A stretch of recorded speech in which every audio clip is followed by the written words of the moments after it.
In the early hours of August 13, 2018, the serene morning light barely pierced the darkness as the Watts family home in Frederick, Colorado, lay still. At 1:48 a.m., Shanann Watts returned from a business trip to Arizona, driven home by her friend and colleague, Nicole Atkinson. The house was quiet, save for the dog that greeted her, but Shannon's presence was quickly to be forgotten. By the time Atkinson reported the family missing, no trace of Shanann or her two daughters could be found. Her purse, keys, and medication were left untouched, but her phone lay hidden, a silent sentinel between the couch cushions. Her car, with the girls' car seats inside, remained parked in the garage, a false front to the nightmare that was about to unfold. By noon, the police were on the scene, but the Watts home was a puzzle with no answers. The dog barked, but only at empty rooms. The search was on, but the family was gone, and the silence was about to be shattered by the most brutal of truths. In the early hours of August 13, 2018, the serene morning light barely pierced the darkness as the Watts family home in Frederick, Colorado, sat nestled among the rolling hills of the Front Range. The town, known for its picturesque landscapes and outdoor enthusiasts, provided a backdrop to a life that was about to be shattered by unimaginable tragedy. The Wattses had moved to Frederick in 2013, drawn by the promise of a fresh start and a home with ample space for their growing family. Their 5-bedroom house at 2825 Saratoga Trail was a sanctuary of sorts, a testament to their new life in Colorado. Christopher Watts, born in 1985, had a history that was as complex as it was elusive. A native of North Carolina, he had spent his early years in Spring Lake, a small coastal town. By the time he met Shanann Watts, his life had taken a different trajectory. Shanann, born in 1984, hailed from Aberdeen, another town in North Carolina.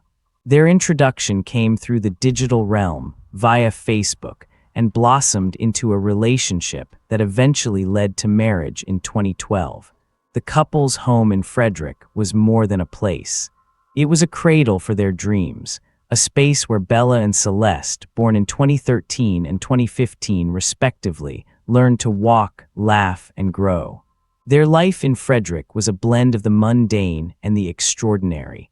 Christopher worked for Anadarko Petroleum, a company known for its contributions to the energy sector, while Shanann earned a living by selling a product called Thrive through the multi-level marketing company Lavelle.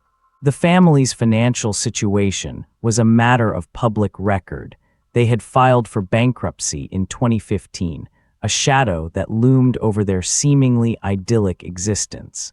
The Wattses were far from strangers to the community. They were involved in local events, attended by neighbors and friends who spoke of them with a mixture of admiration and curiosity. Bella and Celeste were the center of the family's world, their laughter echoing through the home.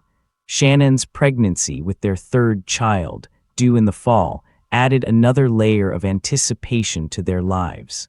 The world of Frederick, with its mix of suburban tranquility and the rugged beauty of the surrounding mountains, provided a stark contrast to the horror that was about to unfold.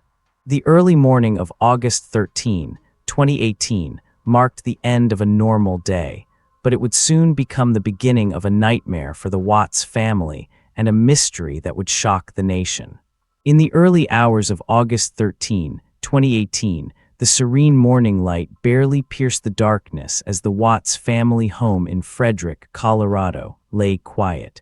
Christopher Watts, under the cover of night, committed a heinous act. At approximately 1:48 a.m., he murdered his pregnant wife, Shanann, by strangulation.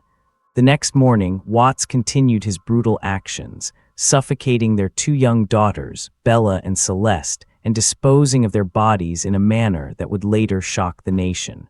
Shanann Watts, 34, had returned from a business trip to Arizona, but her return was met with silence. Her friend and colleague, Nicole Atkinson, noticed her absence and grew increasingly concerned. By noon on the same day, Atkinson had reported the Watts family missing to the Frederick Police Department. Officers arrived at the Watts residence around 1:40 p.m., only to find the family dog unharmed but no trace of the Watts family. Shannon's purse, keys, and medication were left behind, hinting at a tragic and sudden end. Her phone, still between the couch cushions, offered no clues, but her car, with the girl's car seats inside, remained parked in the garage, a final silent witness. As the day progressed, investigators from the FBI and Colorado Bureau of Investigation joined the search. Watts, initially denying any involvement, began to crumble. On August 15, he was administered a polygraph examination, which he failed. His confession, though initially framed to mislead, soon revealed the full horror. Watts admitted to the murders, claiming he had discovered Bella's body first, only to suffocate his wife and daughters in a desperate attempt to protect Bella.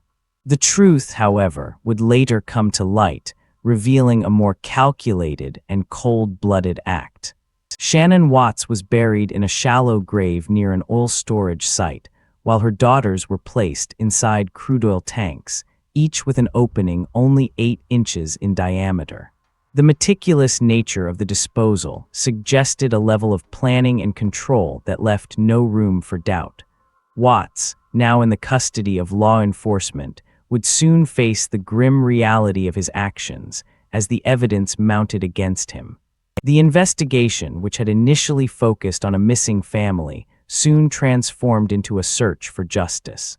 The revelation of the crimes, their brutality, and the manner in which Watts had concealed them would shock the community and the nation, setting the stage for a legal battle that would unfold in the months to come. Investigation. As the sun began to rise on August 13, 2018, a sense of normalcy enveloped Frederick, Colorado. Yet, within the Watts family home, darkness had already fallen. By 1:48 a.m., Shanann Watts had returned from a business trip to Arizona, only to vanish without a trace. Her friend and colleague, Nicole Utoft Atkinson, reported her disappearance when Shanann failed to attend a scheduled appointment and did not respond to texts. When Atkinson arrived at the Watts home, the family dog was unharmed, but no signs of Shanann or her daughters were found. The police were called, and Shannon's purse, car keys, and medication were discovered.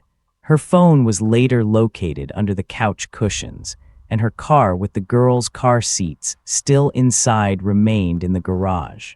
Her wedding ring was found on the bedside table. The absence of the girls' car seats and the presence of their car seats in the car aroused suspicion. The FBI and CBI joined the investigation, and Watts was interviewed, initially denying any involvement. However, on August 15, he confessed to the murders, claiming he had witnessed his wife smothering the girls. The case took a dark turn as evidence of the brutal murders was uncovered, including the bodies of Shanann and the girls being found in crude oil tanks. The police and FBI conducted extensive searches, but the initial leads and evidence, though troubling, did not immediately connect Watts to the killings. His confession and subsequent admissions provided the key to the case. The investigation was marked by a series of breakthroughs and dead ends, with political pressure and institutional failures also complicating the process.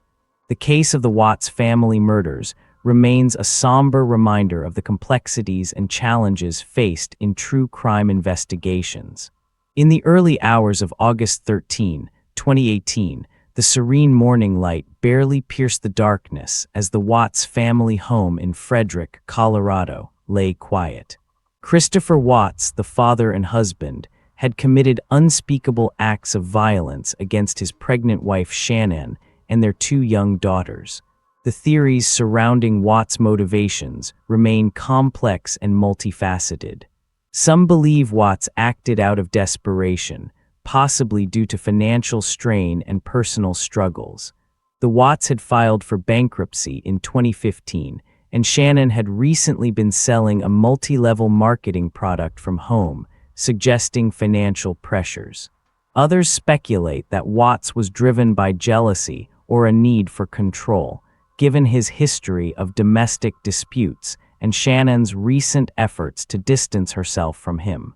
Watts' initial denials and his later confessions have fueled a range of theories. His failure to initially cooperate with the police and his inconsistent accounts during the interview with detectives have led some to believe he was trying to cover up a more significant crime.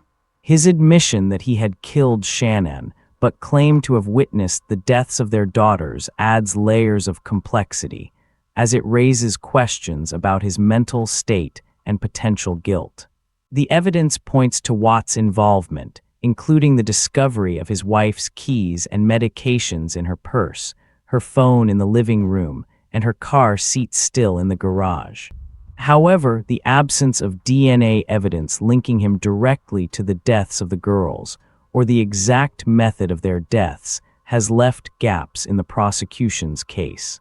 Theories continue to circulate about potential accomplices or deeper psychological factors driving Watts' actions. Despite his guilty plea, the lingering questions and contradictions in the case have ensured that the Watts family murders remain one of the most puzzling and debated crimes in Colorado's history. In the early hours of August 13, 2018, the serene morning light barely pierced the darkness as the Watts family home in Frederick, Colorado, sat silently. Christopher Watts had meticulously planned and executed a heinous crime.